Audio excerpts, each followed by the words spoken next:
இந்தியாவிலேயே மிகப்பெரிய mutual fund கம்பெனியான எஸ்பிஐ மியூச்சுவல் ஃபண்ட் 2026 வருஷத்துக்கான மெகா ஐபிஓவை அடுத்த வாரம் ரிலீஸ் பண்ணுறாங்க.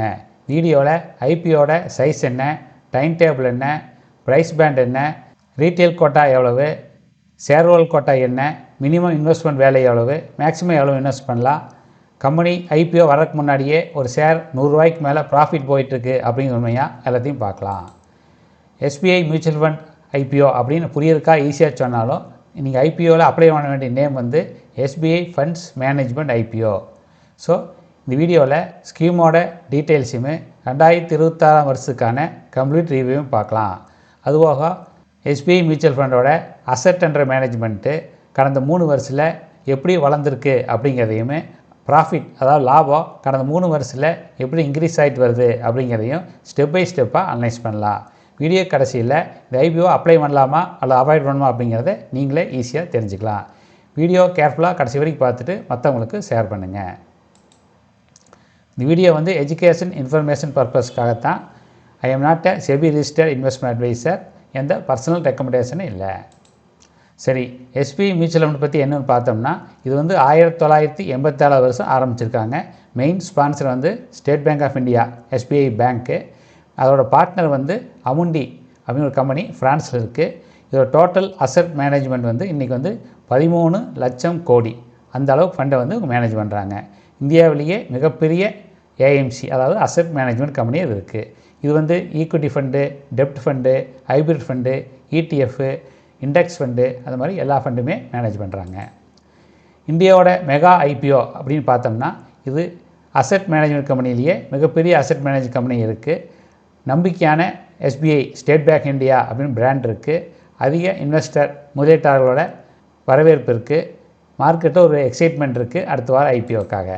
டைம் டேபிள் பார்த்தோம்னா, ஐபிஓ வந்து ஜூலை 14 ஓப்பன் ஆகுது, ஜூலை 16 க்ளோஸ் ஆகுது. 14th ஓப்பன் ஆகி 16th க்ளோஸ் ஆகுது. நீங்கள் 16th வரைக்கும் வெயிட் பண்ண வேண்டாம். 14 15 அப்ளை பண்ணிக்கிறது நல்லது. அலாட்மெண்ட் வந்து ஜூலை 17, லிஸ்டிங் வந்து ஜூலை 21. எல்லாமே ஒரு வாரத்தில் முடிஞ்சிருது. டோட்டல் ஆஃபர் டீட்டெயில்ஸ் பார்த்தோம்னா, சைஸ் வந்து 16,693 கோடி. இது நல்ல சைஸு, ஆனால் கிடைக்கிற வாய்ப்பு அதிகமாக இருக்குது. இது வந்து 10% ப்ரொமோட்டர்ஸ் வந்து அவங்க ஷேரை வந்து செல் பண்ணுறாங்க. ப்ரொமோட்டர்ஸ் பார்த்திங்கன்னா ஸ்டேட் பேங்க் ஆஃப் இந்தியாவும் அமௌண்ட்டையும் அவங்களோட ஷேரில் 10% செல் பண்ணுறாங்க. அந்த 10% அமௌண்ட்டே வந்து 12,000 கோடி வருது. ஸோ லிஸ்ட் ஆகும்போது டோட்டல் மார்க்கெட் கேப் வந்து 1 லட்சம் கோடிக்கு மேலே இருக்கிறதுக்கு வாய்ப்பு இருக்குது. நல்ல பெரிய கம்பெனியாக வரும்.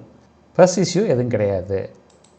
சரி, ரீட்டைல் ப்ரைஸிங் பார்த்திங்கன்னா, ப்ரைஸ் பேண்ட் வந்து 545 574 ஃபிக்ஸ் பண்ணிக்கிறாங்க. 574ங்கிறது கட் ஆஃப் ப்ரைஸ்னு சொல்லுவோம். அதில் போட்டால் தான் கிடைக்கிறதுக்கு வாய்ப்பு இருக்குது. ஒரு லாட் சைஸ் ஒரு 26 மடங்கில் தான் நான் வாங்க முடியும். ஒரு லாட்டுங்கிறது 26 ஷேரு. மொத்தமாக ஒரு லாட் பார்த்தோம்னா 14,924 வருது. மினிமம் இந்த அமௌண்ட்டுக்கு இன்வெஸ்ட் பண்ணணும். அதிகபட்சம் ரீட்டைலில் 2 லட்சத்துக்குள்ளே இருக்கணும். அதுக்குள்ளே இருக்கணும்னு பார்த்தோம்னா 13 லாட் இன்வெஸ்ட் பண்ணலாம். 13 லாட் அப்ளை பண்ணோம்னா 1,94,012 வரும். சரி, ரிசர்வேஷன் என்னென்ன கோட்டா கொடுத்துருக்காங்க அப்படின்னு பார்த்தோம்னா, QIP institutions, mutual fund, insurance companies, foreign investors அவங்களுக்கெல்லாம் பார்த்திங்கன்னா 50% ரிசர்வேஷன் கொடுத்துருக்காங்க. HNIs ஹை நெட்வொர்க் இண்டிவிஜுவல்ஸ் ஒரு அதிக அமௌண்ட் 2 லட்ச ரூபாய்க்கு மேலே இன்வெஸ்ட் பண்ணுறவங்களுக்கு 15% கொடுத்துருக்காங்க. ரீட்டைல் இன்வெஸ்டர்ஸ் இந்த மாதிரி சின்ன இன்வெஸ்டர்ஸ்க்கு 35% கொடுத்துருக்காங்க. இது வந்து நல்ல பர்சன்டேஜ் தான். எஸ்பிஐ ஷேர் ஹோல்டருக்கு 6.38% கோட்டா கொடுத்துருக்காங்க.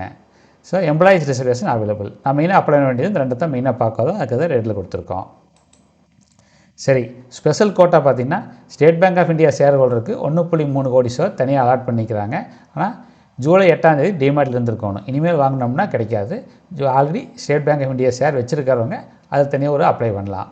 பொதுவாக வந்து ஒரு அப்ளிகேஷன் தான் போட முடியும். ஒருத்தர் 2 அப்ளிகேஷன் போட்டாங்கன்னா 2மே ரிஜெக்ட் பண்ணிடுவாங்க. ஆனால் ஷேர் ஹோல்டர் கோட்டா பொறுத்த வரைக்கும் ரீட்டைல் கோட்டா ஒன்றுமே, ஷேர் ஹோல்டர் கோட்டாவில் 1 அப்ளிகேஷனும் 2 அப்ளிகேஷனும் போட முடியும்.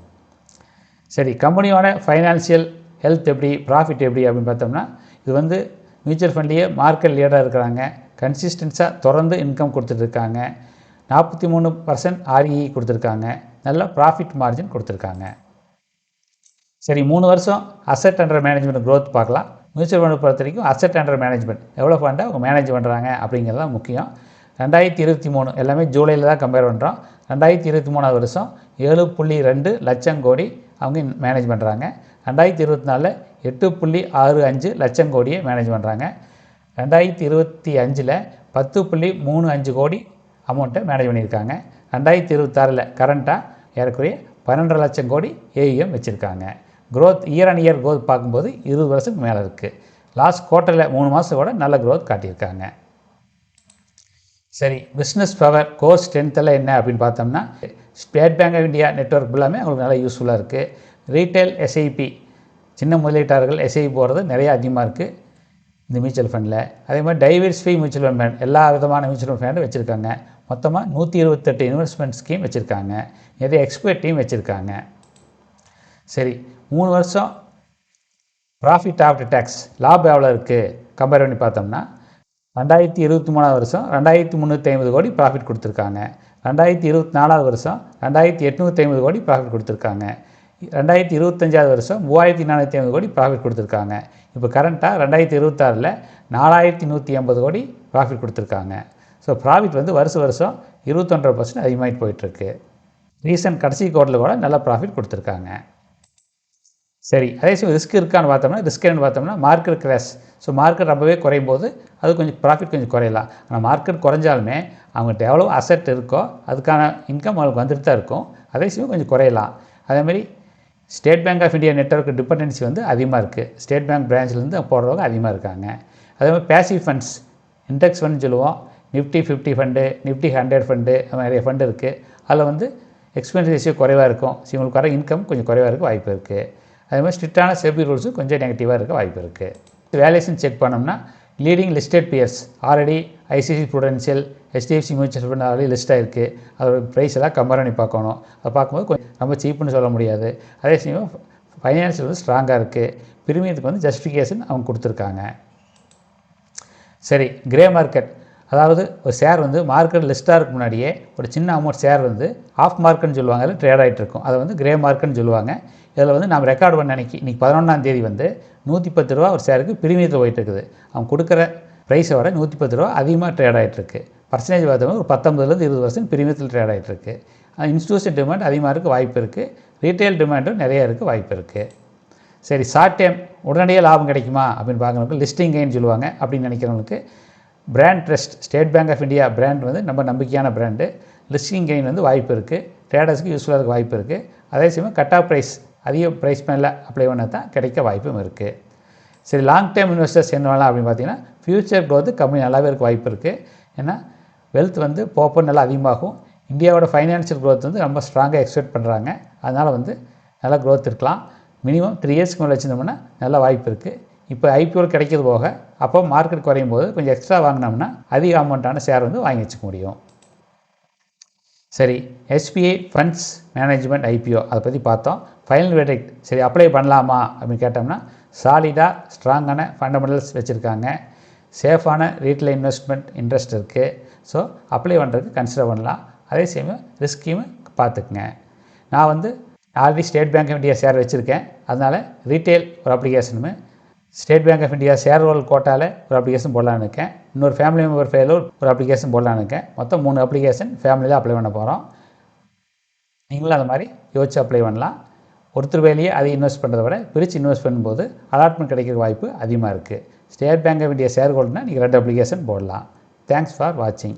Like, hype, comment, share the video.